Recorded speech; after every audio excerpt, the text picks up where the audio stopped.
प्राचीन समय की बात है। एक समुद्र के किनारे एक गुरु अपना आश्रम बनाकर रहा करते थे। हजारों शिष्य उनसे ज्ञान ग्रहण करने के लिए दूर दूर से उनके पास आकर रहते थे। गुरु का ज्ञान देने का तरीका भी बड़ा ही अनूठा था। शुरुआत में वो अपने शिष्यों को उपदेशों के माध्यम से ज्ञान देते थे। उसके बाद वो अपने शिष्यों को उस ज्ञान का अनुसरण करने के लिए कहते थे, उस ज्ञान को अपने व्यवहारिक जीवन में उतारने को कहते थे। एक बार उस आश्रम में एक सम्राट अपने बेटे को लेकर पहुंचा। उस सम्राट ने उस गुरु से प्रार्थना की कि आप मेरे बेटे को अपने आश्रम में रहने दें और अपने तरीके से उसे ज्ञान दें। उसे इस आश्रम में बिल्कुल भी ऐसा नहीं लगना चाहिए कि वो किसी सम्राट का बेटा है। उसे बिल्कुल साधारण शिष्यों की तरह ही ज्ञान देने की कृपा करें। गुरु ने मुस्कुराते हुए कहा कि सम्राट ज्ञान इसी तरीके से लिया जा सकता है। अगर तुम अपने आप को दूसरों से बड़ा समझोगे तो तुम ज्ञान ग्रहण नहीं कर पाओगे। अगर तुम्हें ज्ञान ग्रहण करना है तो तुम्हें दूसरों की तरह अपने आप को साधारण समझना होगा। यही ज्ञान ग्रहण करने की सबसे पहली सीढ़ी होती है। तुम निश्चिंत रहो, आज से तुम्हारे बेटे की जिम्मेदारी मेरे कंधों पर रही। ये कहकर गुरु सम्राट के बेटे को अपने साथ लेकर समुद्र के किनारे टहलने के लिए निकल गए। आश्रम के बाकी सभी बच्चे उस सम्राट को देख रहे थे। सम्राट अपने बेटे को अपने रथ पर बिठाकर लाया था, जिससे सभी बच्चे समझ गए थे कि ये लड़का सम्राट का बेटा है। इसी वजह से आश्रम के सभी बच्चे सम्राट के बेटे की तरह आकर्षित हो गए थे। जब गुरु सम्राट के बेटे को लेकर समुद्र पर टहल रहे थे तो सम्राट का बेटा अचानक फूट फूट कर रोने लगा, क्योंकि अभी वो सिर्फ 12 वर्ष का था और 12 वर्ष की आयु में उसके पिता उसे अपने से दूर छोड़कर चले गए थे। ये सदमा वो बच्चा सहन नहीं कर पा रहा था। वो नहीं समझ पा रहा था कि उसके पिता उसकी भलाई के लिए उसे उस गुरु के पास छोड़कर गए हैं। उसे रोते हुए देखकर गुरु ने कहा कि बेटा, मैं तुम्हें चुप नहीं करूंगा। हो सकता है कि आज मैं तुम्हारे आंसू पोंछ दूं, लेकिन कल तुम फिर अपने आप को अकेला पाओगे। याद रखना, जीवन में इंसान अकेला आता है और अकेला ही जाता है। जितनी जल्दी जो इंसान इस बात को समझ लेता है, वो उतनी जल्दी आत्मज्ञान के रास्ते पर निकल पड़ता है। गुरु ने अपनी बात आगे बढ़ाते हुए कहा कि जो इंसान अकेला रहना सीख लेता है, वही खुद से प्यार कर पाता है, और जो खुद से प्यार करना जानता है वो किसी के भी जाने का अफसोस नहीं करता, क्योंकि वो खुद से ही प्यार करता है। धीरे धीरे तुम आश्रम के माहौल में ढल जाओगे। शुरुआत में तुम्हें समस्या आ सकती है, लेकिन कुछ दिनों के बाद तुम इसे आत्मसात कर लोगे। उसके बाद तुम्हें यही जगह बहुत अच्छी लगने लगेंगी। ये जगह तुम्हें अपनी महल जैसी लगने लगेंगी। संध्या हो चली थी, समुद्र के दूसरे छोर पर सूरज छिपने लगा था और अपनी लालिमा पूरे आसमान में बिखेर रहा था। बड़ा ही सुंदर दृश्य था और गुरु शिष्य को अपने साथ लेकर आश्रम में वापस लौट आए। उस शिष्य को भी थोड़ी सांत्वना मिली, क्योंकि गुरु की आंखों में एक अभूतपूर्व शांति झलक रही थी, और जब हम किसी एकांतवासी गुरु की आंखों में वो शांति देख लेते हैं तो हमारे हृदय से भी सारा भार हट जाता है। मन एकदम निर्मल हो जाता है। जब सम्राट का बेटा रात्रि का भोजन करने के लिए भोजन कक्ष में पहुंचा तो आसपास के सभी शिष्य उसके पास आने लगे। उन सभी को पता था कि यह सम्राट का बेटा है, और अगर हम इससे दोस्ती कर लेते हैं तो उससे हमारा बहुत फायदा होने वाला है। यही सोचकर आश्रम के ज्यादातर ने उसे घेर लिया था। बस कुछ बच्चे जो अकेले रहने का महत्व समझते थे, जो दिखावे में विश्वास नहीं करते थे, वो उस सम्राट के बेटे के पास जाने की बजाय अपना पूरा ध्यान खाने पर लगा रहे थे और एकांत में बैठकर अपना भोजन कर रहे थे। कुछ दिनों के बाद सम्राट के बेटे की आश्रम के ज्यादातर बच्चों के साथ दोस्ती हो गई। अब वो आश्रम में उन बच्चों के साथ घूमता, उन्हीं के साथ अपना ज्यादातर समय बिताता। आखिरकार सम्राट का बेटा था, सुख सुविधाओं में पला बढ़ा था। आसपास बहुत से दास औरत आसिया होते थे। आसपास अपने मित्रों से घिरे होना वही दिनचर्या उसने इस आश्रम में भी अपना ली थी। ऐसा नहीं था कि गुरु को यह सब पता नहीं था, पर गुरु उसे अलग तरीके से ज्ञान देना चाहते थे। बच्चों को ज्ञान आप उपदेश देकर नहीं दे सकते, उन्हें साक्षात्कार कराना पड़ता है। उसके बाद उन्हें वो बात समझ आती है जो आप समझाना चाहते हैं। गुरु को यह बात पता थी कि अगर मैं इसे बोलकर बताऊंगा तो ये कभी समझ नहीं पाएगा।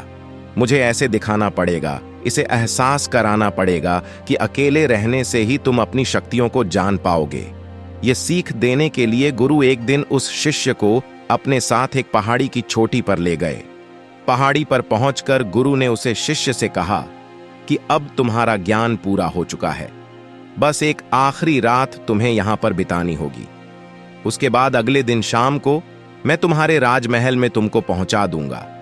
वो बच्चा तो ये सुनकर बहुत खुश हो गया कि अब मैं वापस अपने राजमहल चला जाऊंगा, फिर से मेरे दास और दासियां, सारी भोग की वस्तु ये मेरे पास होंगी। उस शिष्य ने गुरु से पूछा कि गुरुजी, मुझे आज रात आप यहां पहाड़ी पर क्यों छोड़ रहे हैं? आखिर मुझे कौन सा आखिरी ज्ञान यहां से मिलेगा? गुरु ने मुस्कुराते हुए कहा कि यहां पर चट्टान के पीछे तुम्हें छिपकर बैठना होगा। यहां पर रोज रात को एक बाज जाता है, तुम्हें उस बाज को देखना है, बड़ी गौर से देखना है, हर गतिविधि देखनी है, और उस बाज को देखने के बाद अगले दिन अगर तुम उस बाज की खूबियां मुझे बता पाए तो मैं तुम्हें तुम्हारे राजमहल वापस भिजवा दूंगा। और हां, सुबह आने से पहले एक बात पर और ध्यान देना है, एक चरवाहा यहां पर अपनी भेड़ों को चराने के लिए आता है। तुम्हें उन भेड़ों की गतिविधियां भी देखनी है। याद रखना, बाज की गतिविधि रात को और भेड़ों की गतिविधि सुबह। अगर तुम दोनों की गतिविधि ध्यान से देखकर मुझे बता पाए तो तुम इस आश्रम से हमेशा के लिए आजाद हो जाओगे। तुम्हारा ज्ञान पूरा हो जाएगा। मैं तुम्हारे पिता को कह दूंगा कि ये बच्चा हमारे आश्रम का सबसे ज्ञानी बच्चा है। ये कहकर गुरु अपने आश्रम में वापस लौट आए और वो बच्चा वहीं पर उस चट्टान के पीछे खड़ा हुआ उस बाज का इंतजार करने लगा। काफी वक्त बीत जाने के बाद वहां पर एक बाज अपने बच्चों के साथ पहुंचा। सम्राट के बेटे ने पूरी रात उस बाज की गतिविधि बड़े ही ध्यानपूर्वक देखी, और सुबह होने के बाद जब चरवाहा वहां पर अपनी भेड़ों को लेकर पहुंचा तो उसने एक अभूतपूर्व दृश्य देखा। उसने देखा कि वो बाज भेड़ की एक मेमने को अपने पंजों में दबाकर आसमान में उड़ गया। उसने उस भेड़ के बच्चे का शिकार कर लिया था। ये सारा दृश्य देखकर वो बच्चा आश्रम में वापस अपने गुरु के पास पहुंचा। इससे पहले कि गुरु उससे कुछ पूछते, उसने गुरु को प्रणाम करते हुए कहा कि गुरुदेव, आप आश्रम के सभी बच्चों को यहां पर बुला लीजिए। मैं सब लोगों को बताना चाहता हूं कि मैंने क्या देखा। जब आश्रम के सभी बच्चे वहां पर पहुंच गए तो उस सम्राट के बेटे ने कहना शुरू किया कि मैंने अपने जीवन में बहुत से पक्षियों को देखा है, लेकिन बाज उन सभी पक्षियों में से सबसे अद्भुत और सबसे अलग होता है। उदाहरण के लिए एक तोता। हम सभी ने देखा है, तोता बोलता तो बहुत है लेकिन कभी ऊंचा नहीं उड़ पाता। लेकिन एक बाज जो कि हर समय शांत रहता है, वो आकाश को भी छू सकता है। उसमें आकाश को भी छू लेने का सामर्थ्य होता है। जब भी एक बात अपने शिकार को निश्चित कर लेता है तो वो उसी शिकार पर अपनी नजरें गड़ाए रहता है, चाहे वो कितनी भी ऊंचाई पर क्यों ना हो, चाहे कितना भी बड़ा तूफान क्यों ना जाए, लेकिन उसकी नजर हमेशा अपने लक्ष्य पर स्थिर रहती है। आज सुबह जिस बाज को मैंने देखा, उसने हर भेड़ को अपना शिकार नहीं बनाया, बल्कि उस भेड़ के झुंड में से उसने उस भेड़ के मेमने को अपना शिकार बनाया। उस बाज की तरह हमें भी अपना ध्यान अपने एक ही लक्ष्य पर स्थिर रखना चाहिए। चाहे कितनी भी अड़चनें क्यों ना आए, हमें अपना लक्ष्य स्पष्ट दिखाई देना चाहिए। 10-20 अलग अलग लक्ष्यों में अपनी ऊर्जा बर्बाद करने की बजाय हमें किसी एक लक्ष्य पर पूरी एकाग्रता ही। तीसरी बात जो मैंने उस बाज से सीखी और जो हम सभी को सीखनी चाहिए, वो ये है कि बाज कभी भी दूसरे पक्षी के साथ नहीं उड़ता, वो हमेशा आकाश में अकेला उड़ता है। इससे हमें ये सीख लेनी चाहिए कि हमें कभी भी छोटी सोच वाले लोगों के साथ नहीं रहना चाहिए। आखिरकार हम भी वही बन जाते हैं जिनके साथ हम रहते हैं। इसीलिए या तो बड़ी सोच वालों के साथ रहो या फिर अकेले रहो, क्योंकि जब हम अकेले रहते हैं तभी हम खुद की ताकत और खुद की कमजोरियों को जान पाते हैं। कमजोरियों को जानकर उनको दूर कर सकते हैं और अपनी ताकत को जानकर उसका सही इस्तेमाल कर सकते हैं, लेकिन वो तभी संभव होगा जब हम अकेले रहना सीखेंगे। चौथी सीख जो हमें एक बाज से लेनी चाहिए कि एक बाज हमेशा अपनी सीमाओं से ऊपर उठकर उड़ता है। जब तूफान आता है तो हर एक पक्षी अपने घोंसले की तरफ भागता है, खुद को छुपाने की जगह ढूंढता है, लेकिन बाज ऐसा कुछ भी नहीं करता। वो खुद की सीमाओं को तोड़कर बादलों से भी ऊपर उड़ने का प्रयास करता है।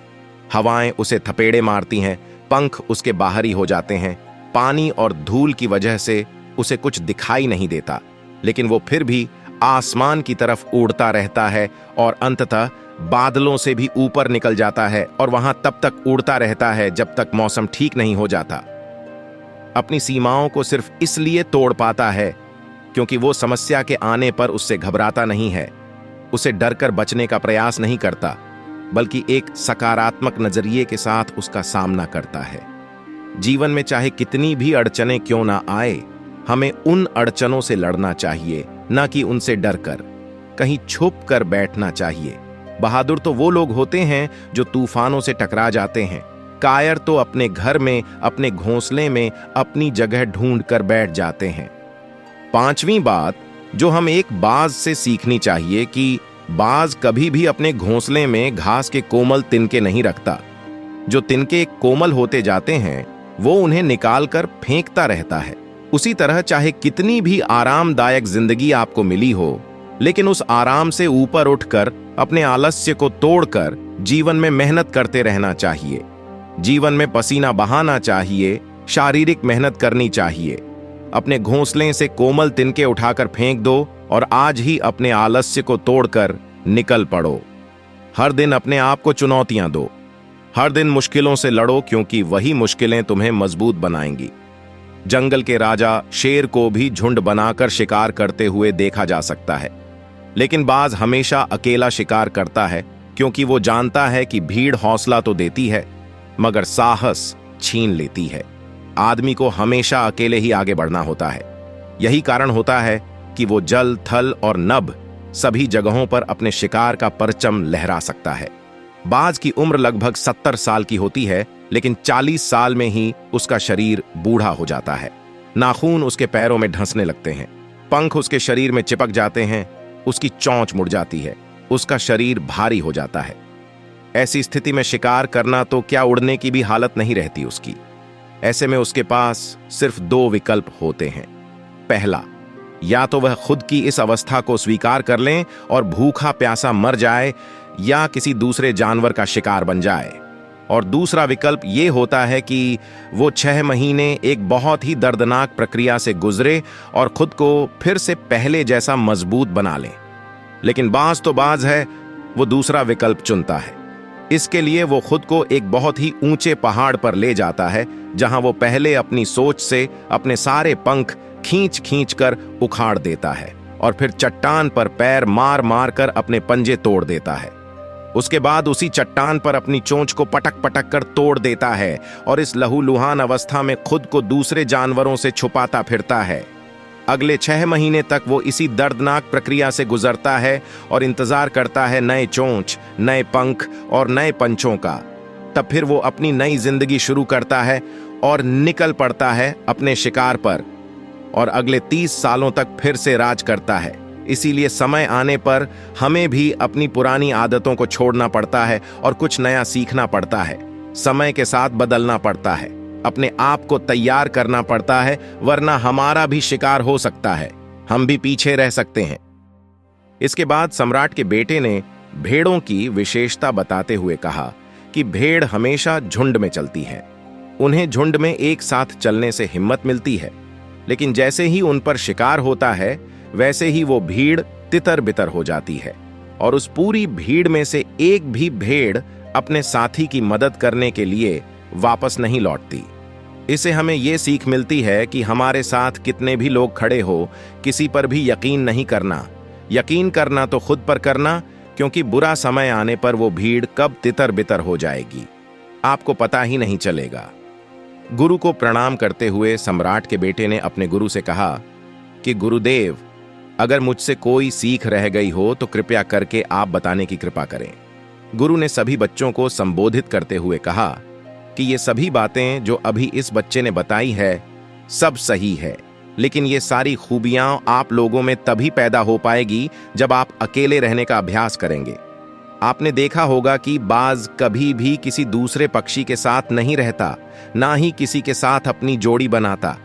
वो आसमान में अकेला उड़ता है और अकेला उड़ने की वजह से वो अपनी ताकत और अपनी कमजोरियों को जान पाता है। इसके बाद गुरु ने अपनी बात खत्म करते हुए कहा कि मैं आज रात इस सम्राट के बेटे को इसके राजमहल में छोड़ने के लिए जा रहा हूं, क्योंकि इसके सीख यहां पर पूरी हो गई है। और ये कहकर गुरु उस सम्राट के बेटे का हाथ पकड़कर राजमहल की तरफ रवाना हो गए और बाकी के सभी बच्चे उन्हें पीछे से जाते हुए देखते रहे।